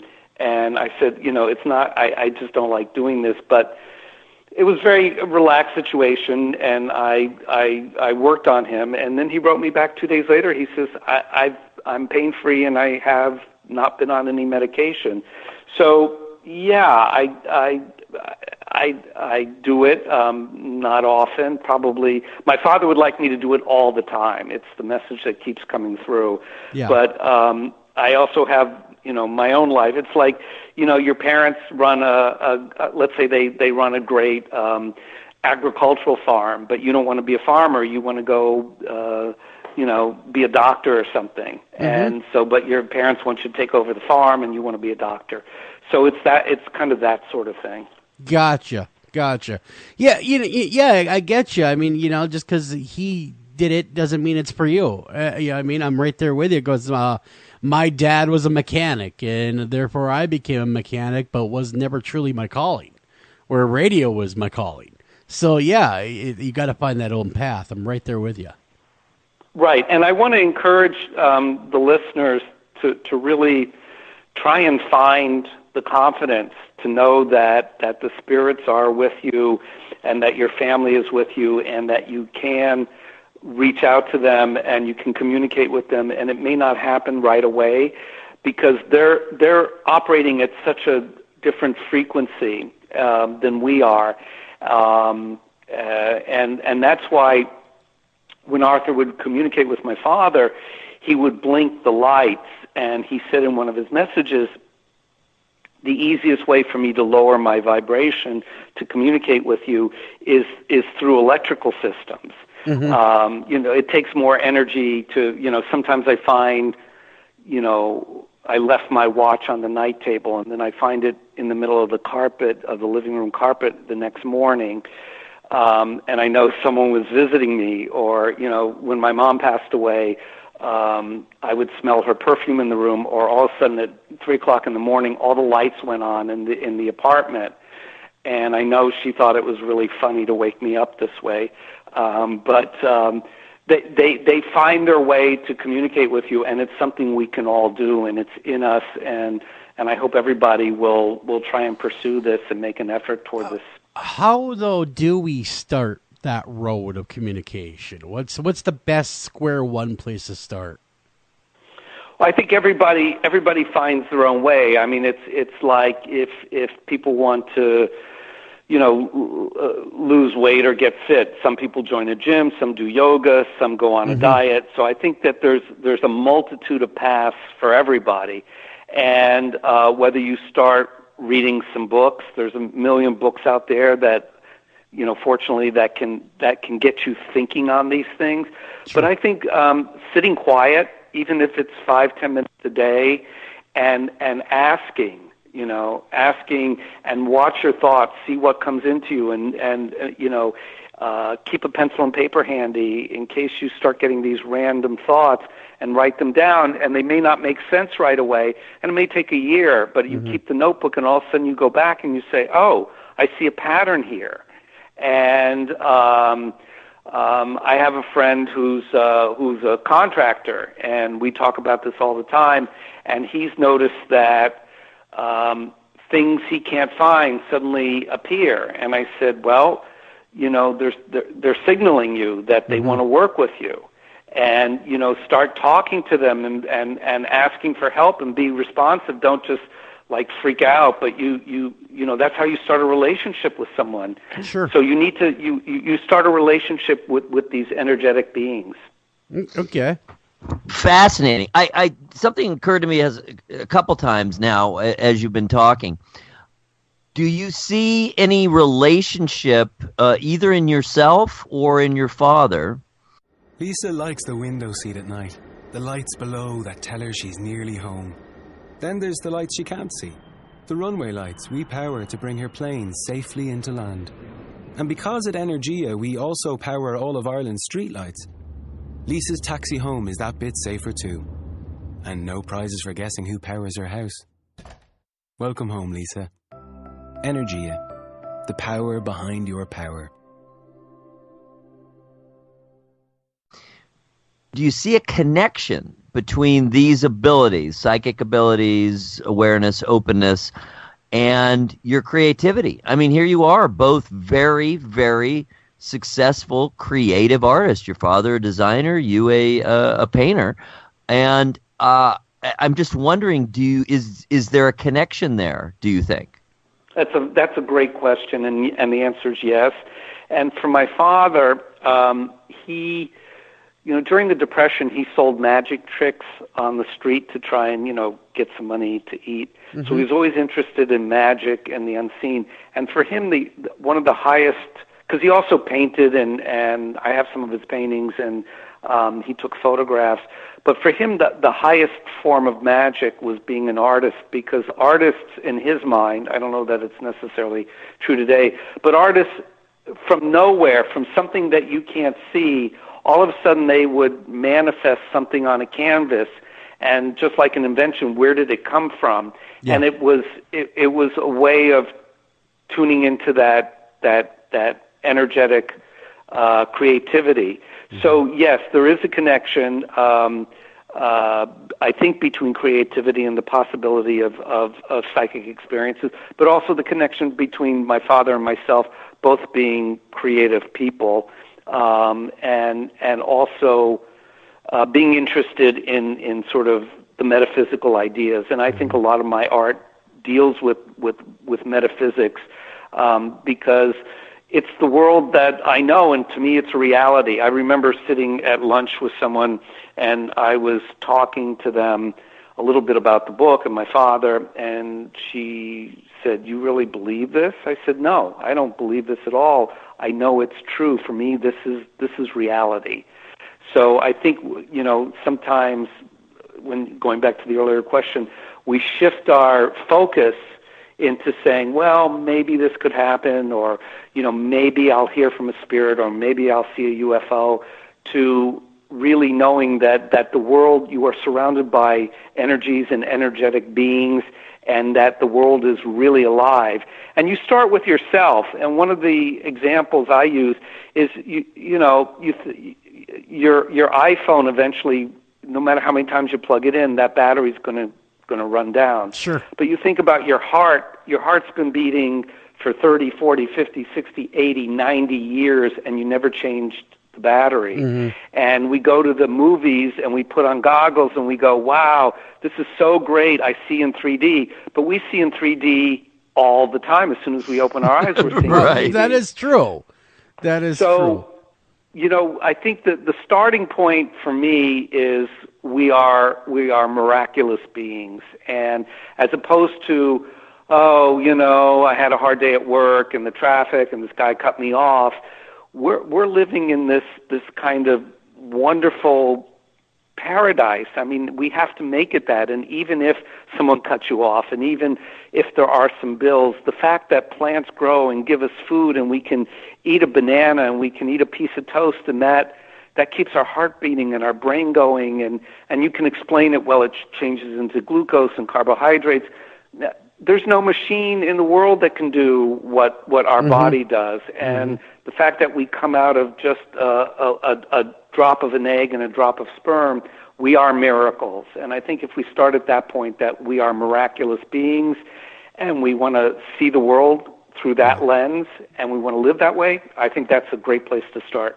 What a great story. I mean, even just think of it from a purely objective statistical standpoint. Think about how the odds are of you being created. I mean, how many sperm are there, right? And, there's millions, and you're the one. You are the one who made it. Only the strong survive, my friend. Starting very small. You take that thought and you say, okay, well, if look at the chances of me being creative, then you realize, you know what, I'm here for a reason. I have a purpose, and I need to find that purpose, because this is not an accident. I just didn't happen. I mean, my soul came into this body, and my body got born, and I have blue eyes or green eyes or brown eyes, and okay, so how do I use this time and this body for the highest good? And how do I bring happiness and enlightenment to myself and to people? I'm not saying go be a yogi, but, miracles happen to people every day, and you can change people's lives through kindness and through just a little attention. Sure. Absolutely. But, Bill, we got to ask you, what was the craziest, scariest thing you ever saw with your father's work? I mean, you had to have seen some really weird things, like, exorcist type stuff. Yeah, that's the one that came to mind. I was, maybe I was 12 or 13, and he got a call from some woman that the daughter was acting strange and throwing things around and cursing, and he said, I want to take you somewhere, but don't tell Mom where we're going, because this didn't exactly sit well with Mom all the time. But we did go to this house in the rural section, and there was this girl, thrashing around on the floor, just saying the vilest things. And, my father talked a lot about possession, and that what happens is people who, let's say, are on drugs or dysfunctional or drunk or ill, their body becomes basically an open vessel for these negative spirits or entities to jump into and take possession of. Because these people, even though they're dead, let's say someone committed suicide or they were murdered, they didn't die in a natural way, so they haven't made the progression to move on to the next plane, and they're kind of stuck on the earth plane, and they don't know what to do. So they look around for these bodies to jump into, so they want to stay alive. And that's why sometimes you hear this stuff on the news all the time. I mean, the guy who just shot up this bank in Florida and killed 5 people, the cops were saying, well, we don't understand what happened. He was so polite and well-mannered. That, you read that in the paper, and hey, what do you think happened? Something took him over, and, because no rational person, you don't wake up in the morning and say, you know what, I'm going to go to the bank and put 5 people on the floor and shoot them in the back of the head. It just, something happens, and I think that there is a lot of negativity out there. I think that negativity is also